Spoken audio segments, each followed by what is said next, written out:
Франција стави вето на доделувањето датум за пристапни преговори на Европската унија со Северна Македонија и Албанија.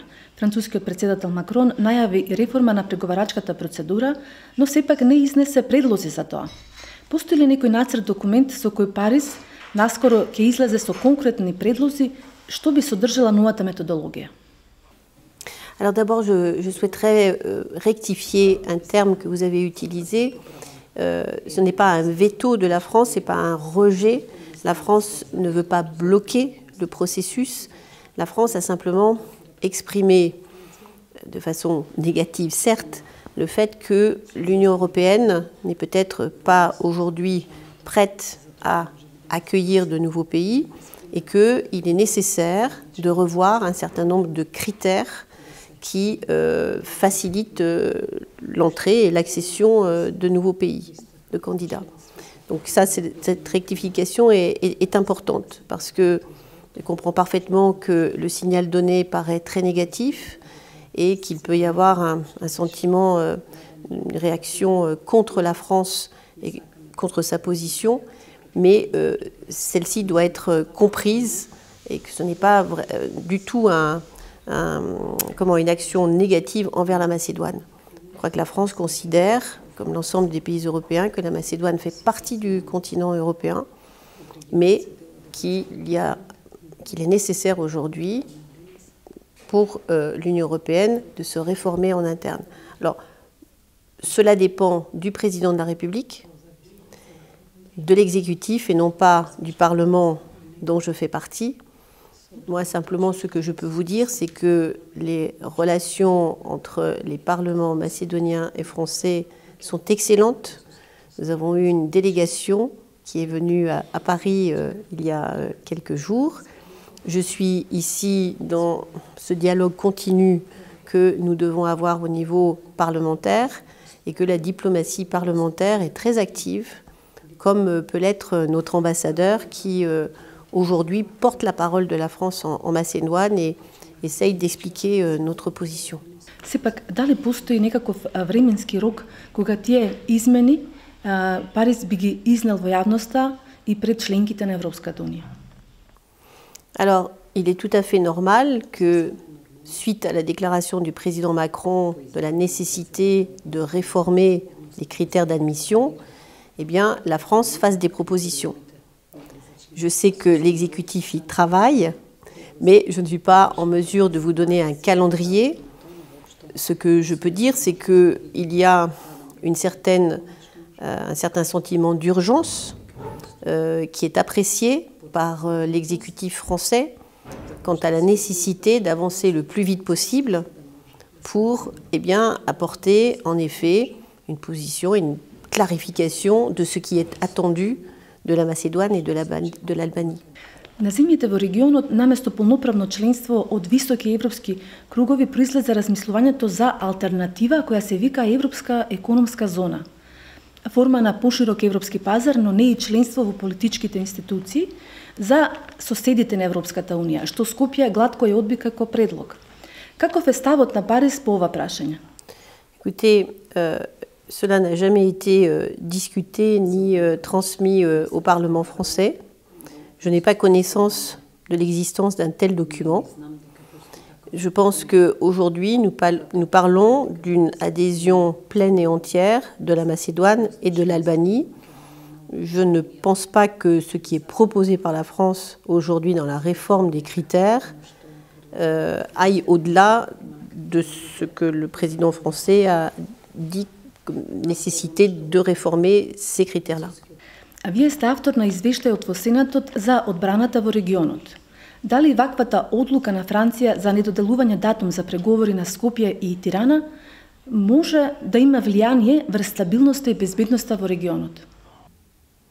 Écoutez, je ne connais pas de menace immédiate qui pèse sur la Macédoine et je pense que l'ouverture des négociations pour l'entrée de la Macédoine dans l'Union européenne n'est en rien liée à la stabilité de la région et dans les mois qui viennent, je ne vois pas ce qui pourrait menacer la Macédoine. le rapport sur lequel j'ai travaillé est en fait un rapport, une réflexion sur comment assurer la défense et la sécurité des citoyens européens sur le continent européen. Et bien sûr que votre pays fait partie intégrante de ce continent et aujourd'hui est situé dans une région qui est de la plus haute importance du point de vue géostratégique et géopolitique. Parce que le continent européen aujourd'hui a un certain nombre de menaces, notamment la menace terroriste, qui a déjà touché un certain nombre de nos pays. Les flux migratoires aussi qui font une certaine pression, en tout cas au niveau politique, pour l'absorption de ces nouvelles populations. Et puis, vous êtes aussi une zone de transit et de passage pour un certain nombre de trafics, dont les trafics humains qui sont intimement liés à ces flux migratoires et qui ont été accentués par les flux migratoires, mais également des trafics de drogue et peut-être d'armes aussi. Tout cela alimente les mafias et les réseaux internationaux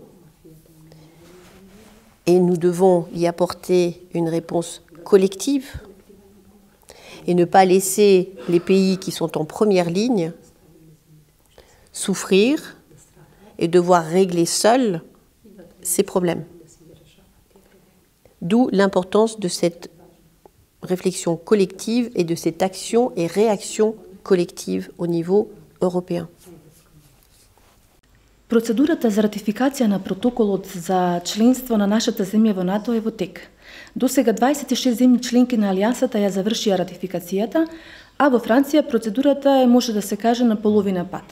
Францускиот сенат го усвои во прво читање предлог законот за ратификација на протоколот за членство на Македонија во НАТО. Останува документот да биде ратификуван и од Националното собрание при второто читање. Кога се очекува Париз да ја комплетира ратификацијата на протоколот? Alors c'est vrai que nous l'avons ratifié sans problème et j'ai consulté mes collègues parlementaires de l'Assemblée nationale qui m'ont dit que cela dépendait de l'agenda du gouvernement, enfin, l'agenda parlementaire, mais que cette ratification et ce vote auraient lieu très prochainement à l'Assemblée nationale où il n'y aura pas de problème non plus. Дали тоа би се случило пред самитот во Лондон на Алијансата? Est-ce que ça pourrait s'achever avant le sommet à Londres de l'Alliance? Peut-être, mais je ne peux pas le confirmer. Je ne veux pas vous donner de date parce que mes collègues de l'Assemblée nationale n'avaient pas une date fixe. Si j'avais reçu une date fixe, je vous l'aurais bien sûr partagée, mais je ne l'ai pas. En tout cas, ce que je peux vous assurer, c'est qu'il n'y aura pas de problème pour le vote à l'Assemblée nationale. Et je voulais simplement rajouter un point à la question précédente que vous avez posée sur la place de la Macédoine du Nord. Je pense aujourd'hui que nous avons besoin d'une intensification des coopérations à tous les niveaux, notamment dans la formation de personnel, alors pour les renseignements, échange d'informations sensibles, mais à tous les niveaux. Et donc, quand vous demandiez quelle était la place, sur le plan bilatéral, nous aurons une intensification de notre coopération bilatérale, puisque vous avez aussi la nomination d'un attaché de défense qui sera bientôt à Paris, et nous en sommes très heureux, et qui pourra travailler de façon bilatérale avec le nôtre. Дали можеме да очекуваме во следниот период многу поголема војна соработка меѓу Франција и нашата земја, особено со очекуваното официализирање на нашето членство во НАТО? Oui, bien sûr. Alors, ce sont deux choses séparées, en fait. L'adhésion à l'OTAN fait que nous serons dans une même organisation. Et donc, il y a en effet des exercices et la possibilité de l'interopérabilité des armées, par exemple. Mais ce qui est important aussi, et ce à quoi nous devons travailler, c'est la relation bilatérale sur des sujets qui nous intéressent ensemble. Donc la lutte contre les trafics, qui sont liés à la lutte contre la corruption, qui sont nécessaires partout en Europe. Les formations linguistiques aussi, puisque la France aidera à la formation de personnel militaire macédonien pour qu'ils puissent siéger notamment à Bruxelles et à Mons et avoir cette préparation que nous assurerons. Il y a aussi une coopération pour les plongeurs macédoniens qui pourront profiter du passage dans l'Adriatique de bâtiments français, de navires français, et qui pourront être formés avec nos personnels mariniers. Donc l'OTAN est une chose qui nous permettra en effet certains exercices et de travailler ensemble, mais cela n'empêche pas, sur le plan bilatéral, d'avoir toutes ces coopérations et tous ces projets qui sont importants. Француската агенција за развој, дали може да ми одговори кога би се официализирала нејзината работа во Македонија? Je ne sais pas, est-ce que je peux vous poser la question sur l'Agence française de développement? Quand est-ce qu'on peut espérer l'officialisation de leurs activités en Macédoine? Est-ce que vous pouvez me répondre à cette question? Кој е дел од француската стратегија за Западен Балкан? Qui fait partie de cette stratégie française pour les Balkans occidentaux? Oui, absolument, absolument. Des projets, je crois savoir qu'il y a un projet qui est déjà en cours avec la mairie de Skopje pour les transports, au niveau des transports. La présence de l'AFD va se concrétiser bientôt. Il y a déjà des visites régulières et l'idée étant de s'inscrire dans des projets particuliers puisque l'AFD a de nouvelles missions qui sont centrées essentiellement sur l'environnement, avec des projets très concrets qui sont proposés bien sûr par les pays auxquels l'AFD participe et apporte son soutien, dans les luttes contre les violences et pour l'égalité des sexes, puisque cela fait partie aussi de la présidence actuelle. Et puis, pour les transports et tout ce qui est urbanisation. Donc je pense qu'il y aura certainement des projets qui seront présentés dans le temps, mais je peux vous confirmer en effet la présence de l'AFD dans la région. Ce qui est nouveau et ce qui montre l'intérêt de la France pour cette région. Et pas simplement sur le plan sécuritaire, mais sur le plan aussi du développement. Ви благодарам за интервјуто за Мија, господја Елен Конвемуре.